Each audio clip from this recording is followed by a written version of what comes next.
विश्व का प्रत्येक जीव केवल एक वस्तु चाहता है जिसका नाम आनंद है। इसी के लिए इतने बड़े संसार में प्रतिक्षण विचित्र विचित्र विलक्षण विलक्षण कार्य हो रहे हैं। एक वस्तु को पाने के लिए प्रमुख रूप से एक कर्म मार्ग है, एक योग मार्ग है, एक ज्ञान मार्ग है, एक भक्ति मार्ग है। ये चार रास्ते बनाए हैं आनंद पाने के लिए। इनमें कर्म मार्ग बहुत ही कठिन है। उसमें 6 शर्तें हैं।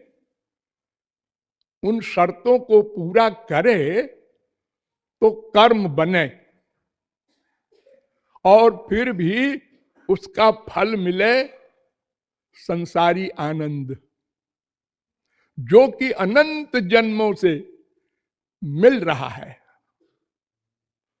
और जिसके धोखे में बड़े बड़े विद्वान, रूपवान, धनवान, बलवान सब पड़े हैं और सब आशा लगाए हैं एक दिन मिलेगा आनंद। इसी एरिया में मिलेगा, माइक जगत में। बड़े भोले लोग हैं। 99.9% लोगों का ये डिसीजन पक्का है। इसलिए संसार इकट्ठा करो। संसार इकट्ठा करने के लिए पैसा चाहिए। पैसा कमाने के लिए अब बस गड़बड़ शुरू हो गई।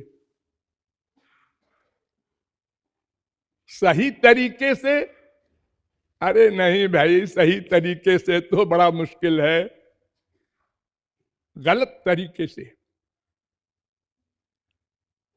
बस भाग पड़े सब। देखा देखी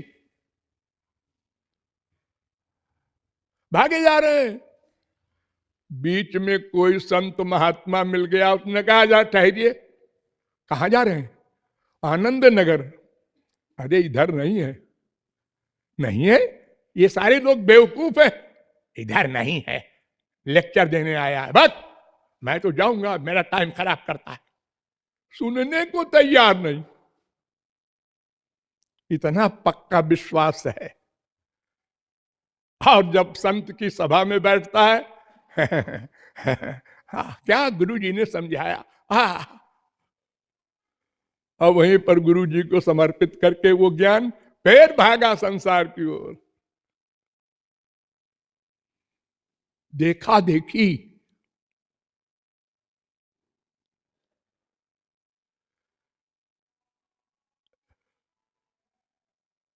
तो अगर संसार में सुख है भी तो कर्म मार्ग से ही मिलेगा ना।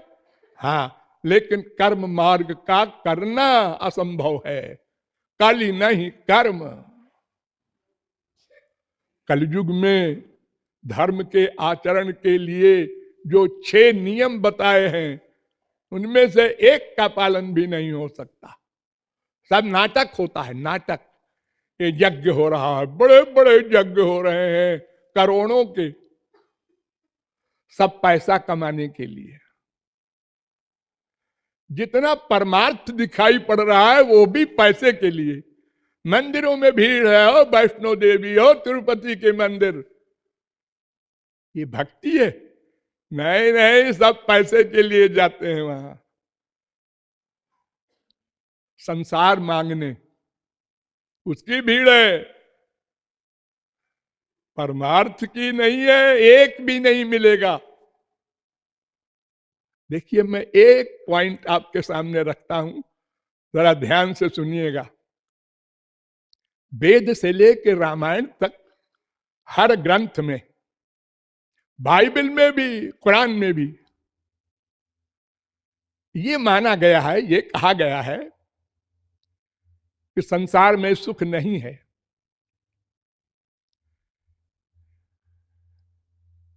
ईसा मसीह से एक ने पूछा कि तुम हमेशा मस्त रहते हो, तुम्हें कोई चिंता नहीं, फिक्र नहीं, ऐसा क्यों, कैसे होता है? तो उन्होंने पूछा मुस्कुरा के, तुम क्या करते हो? हम राजा हैं एक। हाँ, तो तुम सब राजवाज गद्दी छोड़ के, धन वन छोड़ करके दान कर दो और मेरे पास आ जाओ, फिर देखो मैं बताता हूं ये मस्ती कैसे मिलती है। हाँ, छोड़ के आ जाओ, ये तो नहीं होगा, तो फिर ये मस्ती नहीं मिलेगी, लौट जाओ।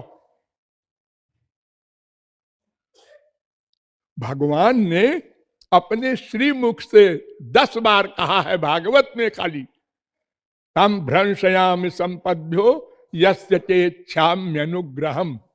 मैं जिस पर कृपा करता हूं उसका संसार छीन लेता हूं। ध्यान दो, श्री कृष्ण का वाक्य है। संसार माने माँ बाप बेटा स्त्री पति धन प्रतिष्ठा, ये सब संसार है, ये मैं छीन लेता हूं। जैसा कि कुंती ने भगवान से सामने वर मांगा, विपदा संतु न शाश्वत, महाराज हमको दुख दुख दो, संसार सब छीन लो मेरा, ताकि आपकी ओर मैं जाऊं। जिसके पास कोई भी चीज जरा अच्छे क्लास की है, आज घेरे हैं लोग उसको, डॉक्टर साहब, मास्टर साहब, वकील साहब, सारे साहब, पैसा है इसके पास, चलो। दिवालिया हो गया, अब सेठ जी बुलाते हैं, अरे डॉक्टर साहब सुनिए जरा, जरा खड़े हो गए, अगर भले आदमी है तो। हमारी बीबी बहुत सीरियस है, टाइम नहीं है, मैं एक मरीज देखने जा रहा हूं, वो भी सीरियस है। हे आज टाइम नहीं है, कल तक तो बिना बुलाए आते थे हमारे यहाँ। अरे गधे तेरे लिए नहीं आते थे, वो जो था ना तेरे पास उसके लिए आते थे। झूठ मूठ को मैं कह देता था, तुम्हारे बेटे को ये गड़बड़ होने वाली है, इसका ये इलाज करो, और पैसा कमाता था।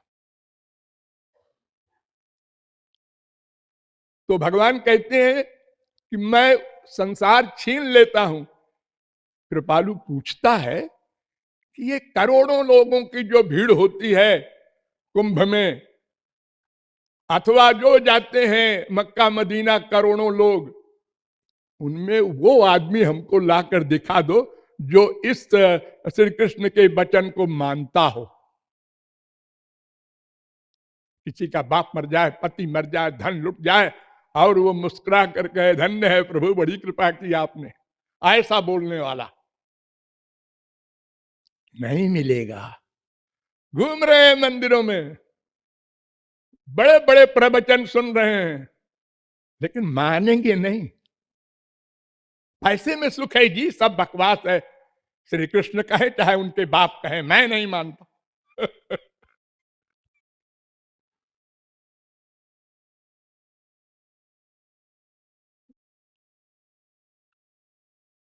तो संसार अगर किसी को मिल भी जाए, पहले तो कमाने पर भी मिले, ये कंपलसरी नहीं है, नोट करो इस पॉइंट को। सवेरे से रात तक एक छोटा सा दुकानदार, पान का दुकानदार, उससे लेकर और अरबपति तक सब लगे रहते हैं सारा दिन, 12 बजे रात तक। सब तो खरबपति नहीं हो जाते। अरे मेहनत तो सब करते हैं, वो खरबपति का मेहनत करता है, फोन कर दिया, बहुत से बहुत बार बैठा है गद्दी पर, परिश्रम तो करते हैं वो जो दिन भर ढोते हैं बोरा रख करके कमर के ऊपर। लेकिन 2 जून की रोटी भी उनको नहीं मुहाल होती जिंदगी भर। तो कमाने से धन मिल जाएगा, ये भी बकवास है। अरे सभी प्रयत्न कर रहे हैं और सभी समझते हैं हम बड़े काबिल हैं। तो पहले तो मिलेगा ही नहीं। हमारी कल्पना और योग्यता और परिश्रम के बल पर हम अरबपति बन जाएंगे? और अगर मिल भी जाए तो जो थोड़ी बहुत भगवान के प्रति मान्यता है वो भी गई। नहीं को अस जनमा जग माही प्रभुता पाही जाही मद नाही। राम ने बाली को मारा, सुग्रीव को राज्य दे दिया। बहुत दिन बीत गए। राम ने कहा लक्ष्मण सुग्रीव आया नहीं, उसने कहा था हम सीता माता की खोज के लिए हेल्प करेंगे। लक्ष्मण ने कहा हाँ भैया आया नहीं, शायद विशेष बीमार उमार हो गया हो। हाँ जरा जाके देखो तो। लक्ष्मण गए तो राजा था, राजा के पास सीधे तो कोई जा नहीं सकता। उन्होंने नौकर से कहा कि अपने राजा से कहो लक्ष्मण आए हैं। तो सिर्फ लक्ष्मण, अरे वो राम के भाई लक्ष्मण होंगे, पूछो तो कहां से आए हैं। पूछा उसने, अयोध्या से आए हैं।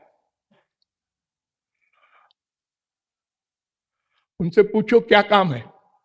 ये लो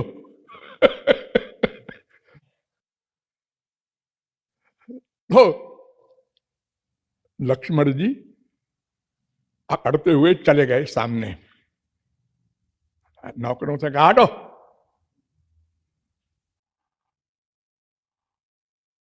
क्या कहा रे तूने कि कैसे आए हैं लक्ष्मण?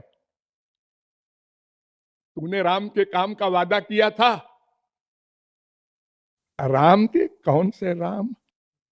कौन से राम? अच्छा ठहर ठहर मैं याद दिलाता हूं। बाण निकाला। हाँ हाँ हाँ याद आ गया। अरे आप लक्ष्मण हैं। हाँ, जिसका इतना बड़ा काम करे कोई कि राजा बना दे भिखारी को। बाली के राज्य में सुग्रीव नहीं जा सकता था, डर के मारे उसको राजा बना दिया। और वो कहता है कौन से राम कौन से लक्ष्मण। ये संसारी वैभव के बाद होता है, लेकिन वैभव वाले से अगर हम ऐसे